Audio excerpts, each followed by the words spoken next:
Ma légende de cette semaine, elle a ça au pied de son lit. Notre amitié est si précieuse. Elle embellit ma vie, me fait rire, me console, me rassure, m'accompagne. Ensemble, nous traverserons le temps. Mon invité de cette semaine, ma légende, c'est Isabelle Tardy. Elle est aux soins palliatifs, une femme tellement inspirante. Venez avec moi, on la rencontre ensemble.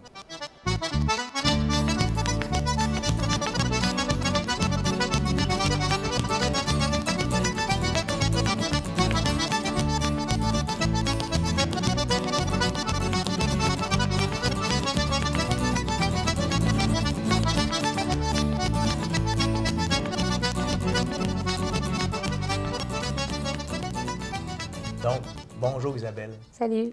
Bonjour, puis bienvenue, puis merci de te prêter à cette émission de Vivez votre légende pour attirer le bonheur. Ça fait plaisir. Isabelle, j'ai pensé à toi. Écoute, on est ici, on est à Sainte-Marie, au CHSLD. C'est une chambre Palliative. palliative. Qu'est-ce que palliatif veut dire? Ça veut dire qu'il me reste de 2 à 3 mois à vivre. OK. Et c'est une chambre dans laquelle tu as le plus de soins possible pour que ce soit le Ils ne donnent pas vraiment de soins. Ici, c'est le confort. confort. OK. Oui. Si j'ai mal à quelque part, ils vont me mettre dans un confort avec des médications, mais ils guérissent plus.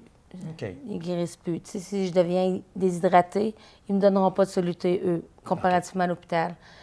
Ils vont plutôt me donner quelque chose pour me... Peut-être le moins de mal Le possible. moins de mal possible, c'est ça. Mais ils ne me ridatteront pas. Ils me ridatteront pas. Parfait.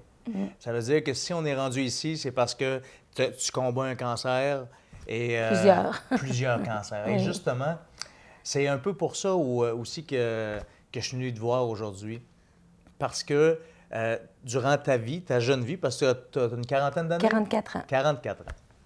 À 44 ans, ça fait ton troisième, quatrième cancer que tu combats?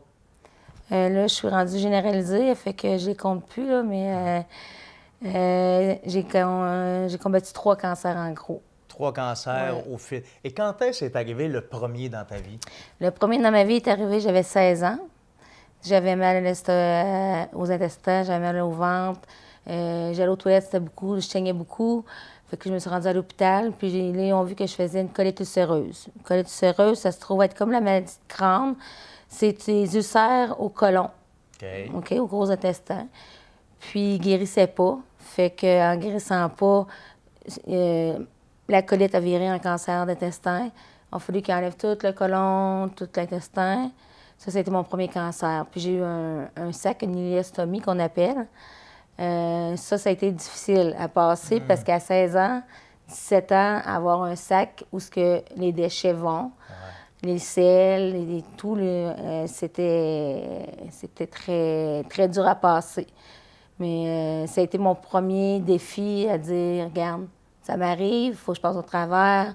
Je suis assez résiliente. Fait que je me suis résiliée assez vite, puis je me suis dit, on va passer au travers de tout ça. Ils m'ont dit qu'un jour, je pourrais peut-être l'enlever. Fait que je me suis accrochée là-dessus. Puis finalement, ils l'ont enlevé là, 2 ans plus tard. Là. 2 ans plus tard, donc, ça se réalise. Tu enlèves le fameux sac qui, à 16 ans, je comprends là, que pour aller se baigner, pour aller faire n'importe quoi hein, dans un corps de jeune fille, tu as toute la vie devant toi. Et là, ça arrive. Oui. Mais à ce moment-là, déjà, tu avais cette combativité-là qui t'habitait de dire je suis correct, là, regarde, c'est plate, ça m'arrive, mais je ne m'arrête pas à ça. Oui. Puis ce qui m'a aidé aussi à 16 ans, j'ai rencontré un gars extraordinaire qui est devenu mon conjoint. Puis ça m'a aidé, ça. Parce que, tu sais, à 16, 17 ans, tu penses au petit gars, là. Tu te dis, j'aimerais avoir un chum comme tout le monde, mais tu sais, je suis gênée avec ça. Puis j'ai rencontré quelqu'un avec qui j'ai parlé. C'est devenu mon meilleur ami. Puis finalement, c'est devenu mon amoureux. Fait que je crois que ça l'a aidé. OK. Oui. À ce moment-là. À ce moment-là. Ouais. Ouais. D'être accepté pour qui tu étais dans ta condition, ça a été une des choses. Ta famille dans tout ça? Ma famille m'accompagnait. Je suis très bien entourée. Puis encore aujourd'hui, 20 ans, 30 ans plus tard, là. OK. Ouais. Et quand finalement, bon, on enlève le sac, ça veut dire qu'il y a une guérison. Est-ce qu'on te dit à ce moment-là, correct, Isabelle, t'es partie, la vie est belle? Puis C'est beau, t'es partie, tu voulais des enfants, tu peux t'essayer. Tout va bien aller pour toi, c'est terminé. Sauf que là, j'ai développé, à cause de cette maladie-là, une spondylarthrite ankylosante. ce qu'on appelle. C'est une arthrite qui fait que quand on dort ou quand on bouge pas, on ankylose. Fait que là, j'ai tombé à la marchette, à la canne, chaise roulante, marchette, canne. Fait que là, ça a été une autre épreuve, ça. À 18 ans, ça? J'en avais 19 ans à peu près. 19 ans. Oui. Donc, tu as eu très peu de répit. Oui. 16 à 18, on porte un sac. La vie, quand même, tu faisais un peu ce que tu Oui, avais à faire oui, je à ce m'empêchais pas de moment-là. faire ce que je faisais, puis j'en parlais. Puis en parlant, là, je me suis aperçue que si je mettais une petite cloche à tous ceux qui avaient un sac, il y en avait beaucoup. Oh, OK. C'était très tabou, on n'en parlait pas, mais moi, je suis du genre de parler beaucoup de mes choses, de mes maladies. Je suis pas gênée de ça. Puis en parlant, j'entendais toujours dire Ah, ma cousine, elle a ça. Ah, ma tante, elle a ça. Ah, mon père, il l'a. Fait que ça m'encourageait aussi. Là. Est-ce que tu penses que d'en avoir parlé, comme tu le fais, de l'extérioriser, d'en parler aux gens autour de toi, est-ce que ça peut être une des pistes qui t'a aidé à relever plus rapidement? Ou... Oui, je pense que oui. Oui. Le fait de cacher ce qu'on a, d'être tabou, de s'isoler dans la maladie, que ce soit dans toutes sortes de malheurs, je pense que c'est pas la meilleure façon de faire. Je pense que d'en parler, ça l'aide beaucoup. Est-ce que c'est déjà arrivé que tu en as parlé, que tu as été mal accueilli dans ce que tu disais? Oui, ça Les gens arrive. t'ont jugé ou... Oui, c'est déjà arrivé, mais ça me... Mais au total, tout, comme on dit... Ouais, là, c'est tu fais plus de positif que de négatif. Fait que OK. tu laisses pas, c'est le négatif, tu prends le positif, puis... Parfait. Et tu as continué d'utiliser cette façon-là, d'en parler, de l'extérioriser tout au long de ta vie, puis de toutes les épreuves qui sont arrivées. Oui. Hein? Encore récemment, tu avais sur ta page Facebook, tu nous tenais au courant de l'évolution, puis des traitements, puis des petites victoires que tu faisais. Oui. Et je ne sais pas si tu as réalisé à quel point les gens autour de toi s'inspirent. Je me le fais beaucoup dire, mais je ne le réalise pas vraiment, parce que moi, je le fais naturellement. Pour moi, c'est naturel, fait que... OK. Je le réalise pas, mais je me le fais dire, fait que je me dis, ben tant mieux. Tu sais ce que je me dis. OK. Je me dis pas, ah, je fais du bien aux autres. Je me dis, ben tant mieux si je fais du bien aux autres, mais c'est pas mon but, là. Mais C'était pas ton but non, de base. Non. Tu le fais parce que ça Pour te fait moi, plaisir de le dire. Oui, pour être heureuse là-dedans. Puis, parce que j'avais beaucoup de monde qui me posait des questions aussi. Puis moi, ça me demandait beaucoup d'énergie de répondre à chaque personne. Fait que j'ai décidé de De le faire de façon générale. C'est ça. Puis le monde, ben, ils m'ont suivi comme ça. Puis j'ai été surprise de voir qu'il y en avait 200, 100 Ouais. qui me suivaient. Là, puis Puis est-ce que tu peux dire qu'en faisant ce partage-là, oui, tu aides les gens, ça, on le voit, on le sent. Est-ce que les commentaires qui te sont retournés, les mots de bienveillance, les encouragements, est-ce que ça fait partie de ta capacité de résiliation? Est-ce que ça te fait du bien, en fait? Oui, ça fait du bien. Ouais. Ça fait beaucoup, beaucoup, beaucoup de bien. Puis oui, ça fait partie de côté de la résilience. Là. Je me dis, oui, je suis malade, mais gars, je vais chercher autre chose que toi, qui n'est pas malade, tu n'irais pas nécessairement chercher. Fait que je me disais, il y a un bon côté là, à la maladie, il n'y a pas rien que des mauvais côtés. Fait que moi, je suis la fille qui cherche les bons côtés tout le temps. Là. OK. Ça a toujours été comme ça? Toujours, oui, je te dirais. Oui. Tu as cette partie-là en toi qui dit le verre il est à moitié plein, puis on va. Oui, on va... c'est en plein ça. OK. Oui. Et fait que si on revient dans toute cette épopée-là, donc la première fois, ensuite, tu as quelque chose qui. Tu es rendu avec une canne, tu as 19 ans. Oui, ça dure 5 ans à peu près avant que ça soit résolu. OK. Avant qu'on trouve la maladie comme telle, puis qu'on la gère avec la cortisone, puis des injections. Et durant ces 5 ans-là, qu'est-ce qui se passe avec toi, Isabelle? Qu'est-ce que. Tu es quand même dans le début de ta vie, tu as des projets, J'ai des journées où je suis fâchée comme d'autres. Frustrée de ne pas être capable de faire telle affaire ou telle affaire parce que ma condition physique ne me le permettait pas. Mais ça passait quand même assez vite pour moi, là, à cause des rendez-vous aux hôpitaux, des hôpitaux, ces choses-là. Puis j'avais encore espérance de guérir parce que cette maladie-là pouvait revenir. Je pouvais revenir comme j'étais avant, comme je pouvais garder ça toute ma vie.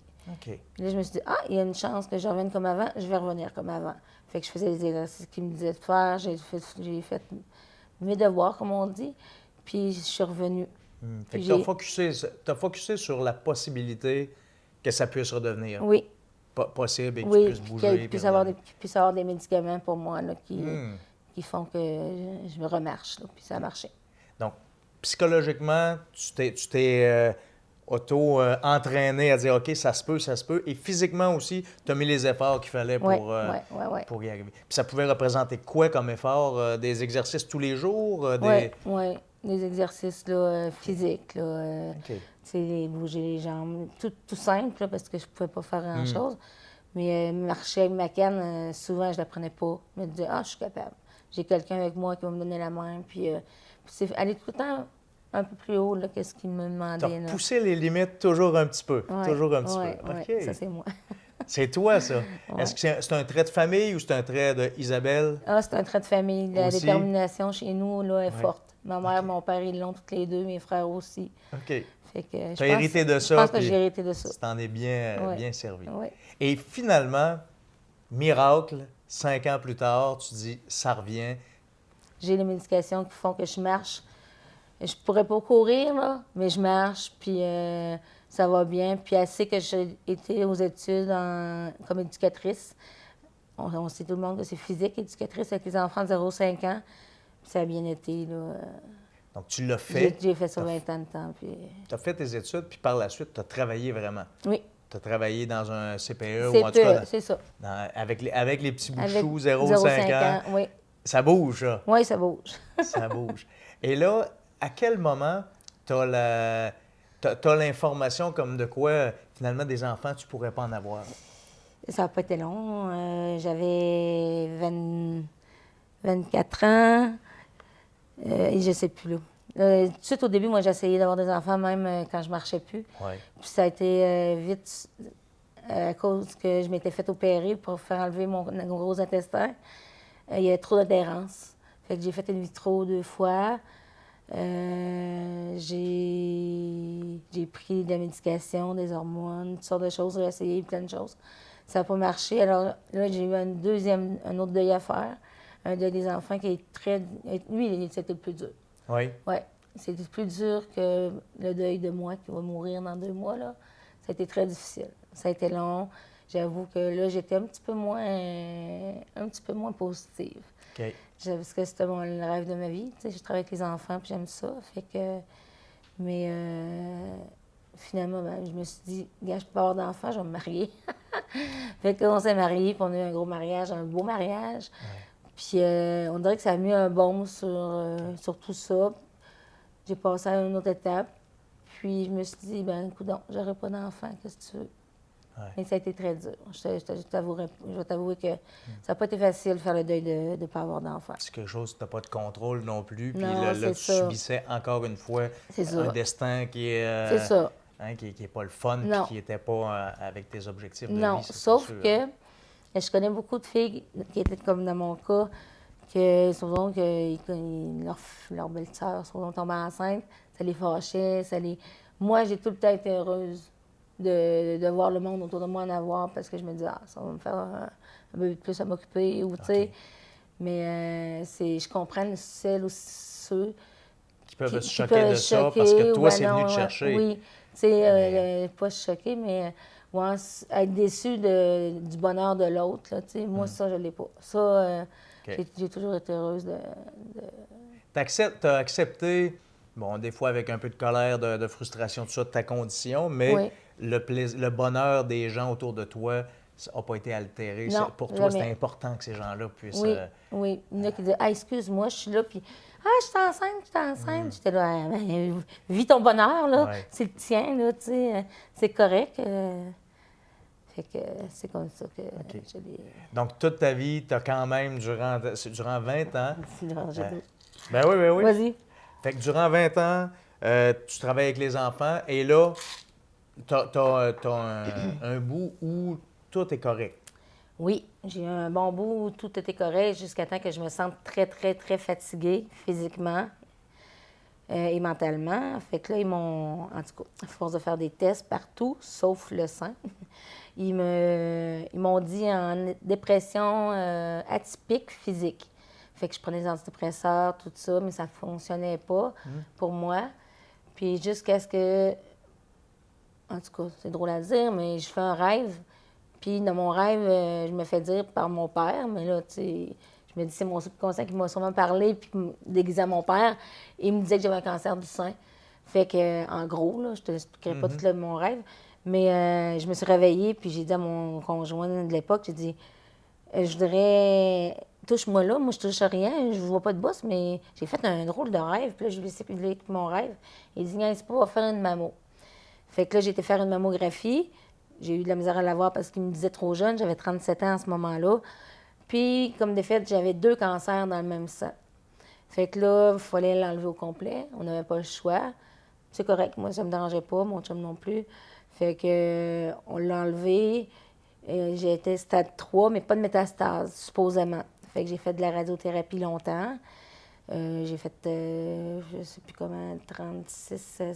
j'ai fait 6 semaines de radiothérapie à tous les jours à l'Hôtel-Dieu de Québec. Puis j'ai fait de la chimiothérapie. Fait que là, après ça, c'était préventif, qu'il disait. Après ça, j'avais mon 5 ans de rémission. Fait que mon 5 ans de rémission, je l'ai fait. J'étais rendue à mon 5 ans, là, de 3 jours, là, j'étais rendue à mon 5 ans. Quand tout d'un coup, je me suis ramassée, j'étais dans le sud. Je suis revenue les jambes énormes, là, comme un tuyau de poêle. Puis là, ma mère a dit, voyons, j'ai peur au flébite, là, va voir un médecin. Fait que je vais voir mon médecin. Mon médecin dit, j'aime pas ça. Va à l'hôpital. Puis à l'hôpital, là, j'ai appris que j'ai été cancer généralisé. Ils ont dit, on n'a pas vu de caillou, on n'a rien vu de ça, sauf qu'on a vu des lésions, des métastases au niveau de ton corps, de ton foie, de ton poumon. OK. Fait que j'ai dit, oh, OK. Fait que là, j'étais toute seule à ce moment-là. Je suis descendue, c'est sûr, j'ai pleuré, j'avais de la peine. Mais je ne savais pas si c'était les 2 cancers qui étaient revenus ou c'était le cancer du sein qui était revenu. Fait qu'ils ont pris des prélèvements, tout ça. Finalement, c'est le cancer du sein qui était revenu dans les poumons et dans le foie. Je m'en ai sortie. Je suis revenue en rémission. Ils me disaient que ça se pouvait pas. Je les ai déjoués. Ils ont dit, on comprend pas pourquoi, mais tu es en rémission. Yes. Mais ça a duré 6 mois. 6 mois après, j'ai retombé. Puis là, j'avais les os, le foie, les poumons, le cerveau d'atteint. Avec, Il y en avait partout. il y en avait partout. Fait que, vu que le cerveau, il y en avait 4 puis était assez grosse, ils ont décidé de faire de la radiothérapie. Fait que j'ai fait de la radiothérapie au niveau de ma tête. Puis il y en a une qui est disparue. Encore là, ils ont dit, on voit rarement ça. Mais les autres ont diminué. Fait que ça a été comme ça. Puis là, encore là, quand ils m'ont dit que... Là, j'ai su, moi, j'ai demandé tout de suite. Moi, si je veux la vérité, j'ai dit, il me resterait combien de temps? Ils ont dit 1 an. Puis ça fait 2 ans et demi de ça. Fait que j'ai quand même fait 1 an et demi et plus, là. Qu'est-ce qu'ils disaient? Donc, tu as toujours encore là repoussé les limites. Oui. Repoussé, à force de caractère, à force... D'après toi, qu'est-ce qui peut faire, justement, que, bon, malgré que ton corps se dérègle, malgré, bon, tous ces combats-là, que tu repousses, malgré tout, ces limites-là? Le bonheur. Ouais. Oui, c'est drôle à dire, mais quand je suis heureuse, tout va bien. Puis moi, là, je crois beaucoup, là, tu sais, quand tu dis toi-même, là, on fait notre légende, puis on la crée, là, ben moi, je crois, là, que dans notre cerveau, là, notre subconscient est capable de régler puis de gérer bien des choses. Puis si tu y crois, puis tu es de bonne humeur, puis tu penses pas juste à ton petit toi, puis ton petit malheur, puis tout, tu vas, t'as la possibilité de faire un grand bout de chemin. Ça, je suis certaine de ça. Puis moi, ben c'est ça. J'ai été de bonne humeur. J'ai été entourée depuis ce temps-là de beaucoup de gens. Les gens sont comme collés à moi. Ils m'ont envoyé des encouragements. Puis là, c'est là que j'ai commencé à écrire sur Facebook. Puis ça, lire 100 commentaires qui te disent hey, t'es belle, t'es fine, t'es capable, t'es ci, t'es ça. Ça me faisait du bien. Puis ce que j'ai trouvé plus dur, en fait, c'est le physique qui a changé, tu sais. C'est la centaine de livres que j'ai pris. Mais après ça, encore là, je me disais dans ma tête, ces livres-là font que je suis encore en vie. Parce que mon docteur disait, il faut que tu manges. Ouais. C'est ça, quand on a des métastases ou on a des cancers, on n'a plus d'appétit, on mange moins, on est plus faible. Fait que tandis que moi, je mangeais, puis j'avais faim. Il disait, mange. Ben, j'ai mangé, puis je suis encore ici. Ouais. Fait qu'encore là, j'ai viré ça au positif. J'ai dit, oui, tu as changé physiquement, mais regarde, t'es là. Tu as tellement viré ça au positif qu'au fil des années, quand tu as eu ta première annonce, je pense que tu as fait un an plus tard ton premier party du bonheur. Oui, ça, c'est Hein? vrai, c'est vrai. Je m'en souvenais plus. Je l'avais plus dans la tête, là, mais je me suis dit, moi, si je pars, j'aimerais ça que le monde se rencontre puis qu'il fasse un party quand je vais être morte. Puis après, j'ai pensé à mon affaire, puis j'ai dit, pourquoi attendre de mourir? Je voudrais être là, moi, ce party-là. Fait que là, j'ai dit, je vais me faire un party, puis je vais l'appeler le party du bonheur. Pas, là, qu'on vienne pleurer ce soir-là, là, qu'on ait du plaisir. J'avais un orchestre, j'avais 200 à 300 personnes d'invités. J'invitais les personnes sur Facebook qui me soutenaient, puis qui me... Fait que là, j'ai fait mon premier party du bonheur. Ouais. Et le premier qui, là, selon les médecins, qui aurait dû être le dernier. Oui. Hein? Oui. T'accueillais les gens en leur disant Go, on va avoir du fun Oui. une Puis même dernière que fois ensemble. ouais. Puis j'ai terminé la soirée en disant, j'ai tellement eu de plaisir ici ce soir avec vous que si les médecins sont trompés et que je suis encore là en septembre l'année prochaine, j'en fais un autre, même si je suis en chaise roulante. Fait que j'ai dit ça, c'est une promesse que je vous fais. Puis ben, j'étais encore là, fait que j'ai fait un party du bonheur 2, qui a été aussi réussi, puis que j'ai eu aussi plaisir. Et tant qu'à faire, tant qu'à pousser, à lui donner tort complètement à ces gens-là qui t'ont donné un diagnostic d'un an, le troisième party du bonheur a eu lieu récemment, Oui. il y a quelques semaines. Oui, un samedi. Je me faisais demander, qu'est-ce que tu aimerais faire avant de mourir? Quel regret tu as? J'avais beau penser, j'en avais pas. Parce que il n'y en avait pas d'enfants, ben, je faisais tout ce que je voulais. J'ai pas mal tout fait mes rêves, mais j'ai dit, j'en ai pas. Puis après ça, j'ai dit, oui, j'en ai un. J'ai dit, j'aurais dû faire mon party du bonheur numéro 3 quand j'étais capable en septembre. Je ne l'ai pas fait parce que, bon, il n'avait qu'était parti, j'attendais. Mais là, je suis tombée vraiment malade, puis j'avais pas la capacité, la force de le préparer puis de le faire. Fait que quand j'ai dit ça à mes amis, qui sont très proches de moi, ils ont dit, OK, samedi prochain, party du bonheur 3. On va l'appeler le cocktail du bonheur 3, mais on veut plus intime. Fais tes invitations. Fait que j'ai fait 70 invitations. Fait qu'on était à peu près 70, puis on a dansé. Ben, j'ai emmené ma marchette, j'ai mis mon orgueil de côté. J'ai emmené ma marchette pour pouvoir danser, parce que sans marchette, je ne peux pas danser, j'ai pas d'équilibre. Fait que c'était fun encore. J'étais très contente. J'ai eu le plaisir d'y être, hein, d'être présent à cette fête-là. Et de voir, oui, la musique qui était présente, de voir le party, de voir les gens qui sont là. Et c'était pas... Bien sûr, il y a un peu de tristesse. Hein? On sait que, bon, la santé est moins au rendez-vous, tout ça. Mais en même temps, ça n'a pas été un endroit où les gens se sont morfondus. Au contraire. Non. Ouais. Énormément d'amour qu'on ressentait, en tout cas, dans des gens, autant la parenté. J'ai parlé avec un de tes oncles qui venait de Montréal, qui était venu pour l'occasion. Des cousins. Les gens les gens de la famille, des amis, fait que tu es bien entouré. Oui. Ça, c'est clair. Oui, je suis extrêmement bien entourée. La famille, ma mère, elle a une famille de 5 personnes. Puis 5 personnes, 15 enfants dans le temps, ils sont rendus 11. Puis mon père, ils sont plusieurs, puis ils sont toujours là. Il y a toujours quelqu'un. Toujours quelqu'un avec moi. Ma mère adore avec moi tous les soirs. C'est une aidante naturelle extraordinaire. Je pourrais la remercier en passant. Puis c'est ça. Elle est là, elle est avec toi. Oui. Est-ce que, justement, je t'amène en quelque part, est-ce que la spiritualité, pour toi, prend une grande place dans ta vie ou peu? Ou qu'est-ce qui te raccroche à ça? Tu disais tantôt, mes rêves, j'ai cru à mon rêve, donc mon père était venu me parler, peu importe, mais j'y ai cru. Est-ce que ça fait partie de ta vie de façon plus générale? Parce que là, hein, est-ce que tu penses à ce qu'il peut y avoir de l'autre côté? Est-ce que... je pense pas trop parce que je me dis, personne ne le sait. Mais je suis certaine à 100% qu'il y a quelque chose. Il y a une énergie, il y a quelque chose qui fait qu'on est raccroché à quelque part au ciel. On dit au ciel, mais ça peut être à terre aussi. Mais Oui, j'ai pas peur de mourir. Cette OK. question-là, j'ai pas peur de mourir. J'espère juste que ça se fasse en douceur, puis que je garde ma tête. Ça, j'aimerais ça, avoir ma tête jusqu'à la fin. Mais tu vois, c'est pas moi qui décide, puis je suis résiliée à affronter ce qui va arriver. Hmm. Je me dis, il arrivera ce qui arrivera, c'est pas moi qui décide. Maintenant, on vit jour le jour, Une journée à la fois. une journée à la fois. Puis je crois que ça va bien aller.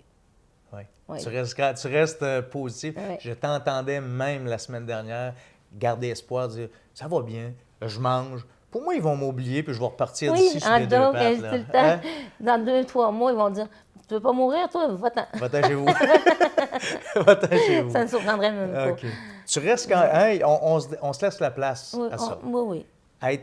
On fait quand même tout ce qu'il faut au cas où vraiment la fatalité arrive et de toute façon, on va tous mourir. Oui, c'est ça. C'est une réalité. Là. Oui. Mais en même temps, tu gardes cette porte-là, cette ouverture. Oui. J'ai une dernière question pour toi. Oui. Quand le dernier jour arrivera et le plus loin possible, ça On sera, l'espère. on l'espère tous. Quelle est la trace, quelle est la légende que tu aimerais que les gens racontent d'Isabelle Tardy? Bien, Isabelle Tardy était une fille combattante, puis authentique. L'authenticité. Dans la vie, là, c'est important. D'être qui on est puis de l'assumer. Oui, de l'assumer. Tout ça Ouais. t'a rendu service. C'est, Ouais. La résilience, l'authenticité, puis la combativité, c'est 3 choses que je voudrais que le monde retienne pour eux aussi dans leur vie, pour qu'ils... Si tu inspiré les gens à faire ça, tu serais Je content serais heureuse, de ça. oui. Tu serais heureuse de Oui, ça. oui. Ben merci. Ben, merci à toi. beaucoup d'avoir pris ce temps-là, d'avoir été généreuse, très généreuse de le faire, puis de nous inspirer. Hein, de nous inspirer comme tu l'as fait tout au long de ta vie par des actions qui ne se voulaient pas être des actions inspirantes. Tu l'as fait parce que c'était toi, Oui. mais le résultat a été extraordinaire. Tu es, quelqu'un d'extraordinaire, Isabelle. Ben merci, c'est gentil. Merci. Merci à toi.